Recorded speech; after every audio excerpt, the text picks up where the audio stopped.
আপা লিপস্টিক আছে? হ্যাঁ আছে তো। দেন তো একটা। আপনি তো ছেলে মানুষ, আপনার লিপস্টিক দিয়ে কি করবেন? আমি ছেলে হই আর যা হই, আমার গার্লফ্রেন্ড আছে না, গার্লফ্রেন্ডের জন্য দেন আচ্ছা একটা। আচ্ছা, এই যে দেখেন কত ধরনের লিপস্টিক আছে। আর একটা আংটি দেন। চুড়ি নিয়ে যান, এই যে আংটি আছে, এই দেখেন এই আংটিটা অনেক সুন্দর হবে বুঝছেন, আপনার প্রেমিকা খুব পছন্দ করবে এই আংটিটা, এটা নিয়ে যান। আংটিটা তো সুন্দরই আছে কিন্তু আর একটু বড় লাগবে। আচ্ছা এই যে দেখেন এই কালারটা নিতে পারেন, অথবা এই যে আর এই বড়র ভিতরেও আছে। হ্যাঁ চলবে চলবে। একটা এই যে চুড়ি দেখেন, হ্যাঁ এটাই দেন, একটা চুড়ি দেন না পর। সুন্দর হবে অনেক। এই যে দেখেন কোনটা মানায় আপনার গার্লফ্রেন্ডের হাতে, দেখেন কোনটা মানায়।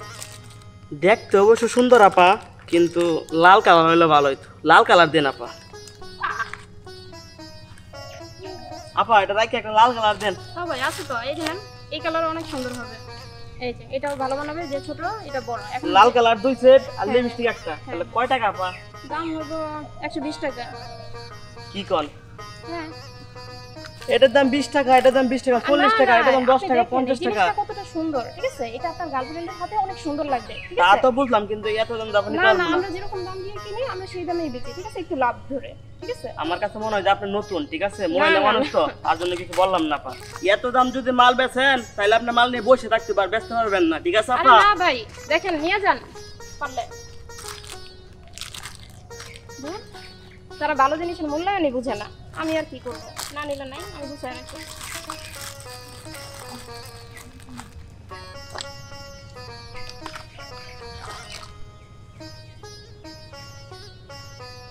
নিয়ে যান দেখেন কত সুন্দর জিনিস আছে, আংটি, চুড়ি, লিপস্টিক, নিয়ে যান ভাই, দেখেন কত সুন্দর সুন্দর জিনিস আছে। কত? এই খোপা এক একটা 20 টাকা করে। আর নিয়ে এটা? যান ভাই, এইটা হবে 50 টাকা। এত দাম? না না ঠিকই তো। আর কানের দুল কত? এগুলো কানের দুল না, আসলে এগুলো ক্লিপ। আপনি কানের দুল নেবেন, এই যে দেখেন কানের দুলের কোনো অভাব নেই, এই যে কত কালেকশন আছে কানের দুলের, এই যে লাল কালার, নীল কালার, নেন একটা, সমস্যা কি? এটা কত? এটা হবে 100 টাকা। এই যে দেখেন কত সুন্দর, এই জিনিসটা অনেক মানাবে আপনার হাতে অথবা আপনার গার্লফ্রেন্ডের হাতে।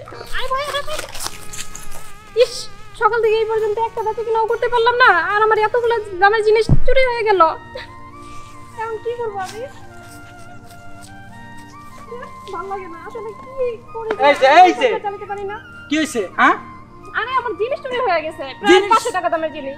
500 টাকা জিনিস তো নিচে, ভালো কথা। তোমার তো এই গাট্টি গুট্টা উদ্যে নিয়ে যাওয়ার কথা ছিল। তোমার কতদিন কইছি যেগুলো বাদ দাও। কিভাবে বাদ দিব?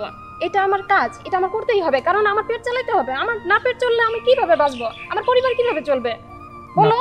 না তা ঠিক আছে, তোমার যদি সবসময় এই ব্যবসায় করতো তাহলে আমার সাথে প্রেম করছিল কে? হ্যাঁ আমার কতগুলো জিনিস চুরি হয়ে গেল, সকাল থেকে এই পর্যন্ত বিক্রি হয় নাই। আর প্রেম করি, সমস্যা কি? প্রেম করি তো প্রেম থাকতেই পারে, তার সাথে ব্যবসা থাকবে, কাজ থাকবে, নাহলে আমি কাজ করবো কিভাবে? ঠিক আছে, কাজ করার সমস্যা নাই, কিন্তু এই যে তোমার যে আমি সকাল থেকে কমালো 32টা ফোন দিছি, হোয়াটসঅ্যাপে দিছি, ইমোতে দিছি, বাইবাতে দিছি, কোনো জায়গায় তুমি একটা ফোন ধরলা না। ফোনটা ধরলে সমস্যা ছিল কি? ফোনটা ছিল না আমার কাছে, ঠিক আছে?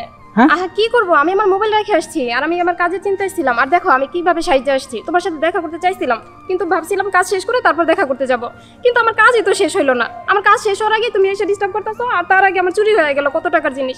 এখন আমি কি করব বুঝতে পারতেছি না কিছু। আরে বললো না, আমার জিনিসগুলো চুরি হয়ে গেল, তারপর আবার দেখো আমি কিভাবে সাজে আসছি। আমি তোমার সাথে দেখা করতে চাইছিলাম, ঠিক আছে?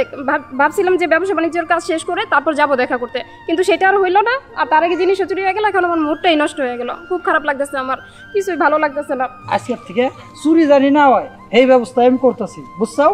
আর আজকের থেকে এই ব্যবসা তোমার করতে হইব না, এই ব্যবসা আমি করব, ঠিক আছে? তুমি শুধু ঘরে 3 বেলা কিভাবে রান্না বাড়া করতে হইব তোমার হইলো এই দায়িত্ব। তোমার কি ব্যবসা করার দায়িত্ব? পাগলি ধরো, আজকে থেকে ব্যবসা আমি করবো, আমার মাথায় উঠাই দেবো, দেখি কেমনে মাল চুরি হয়।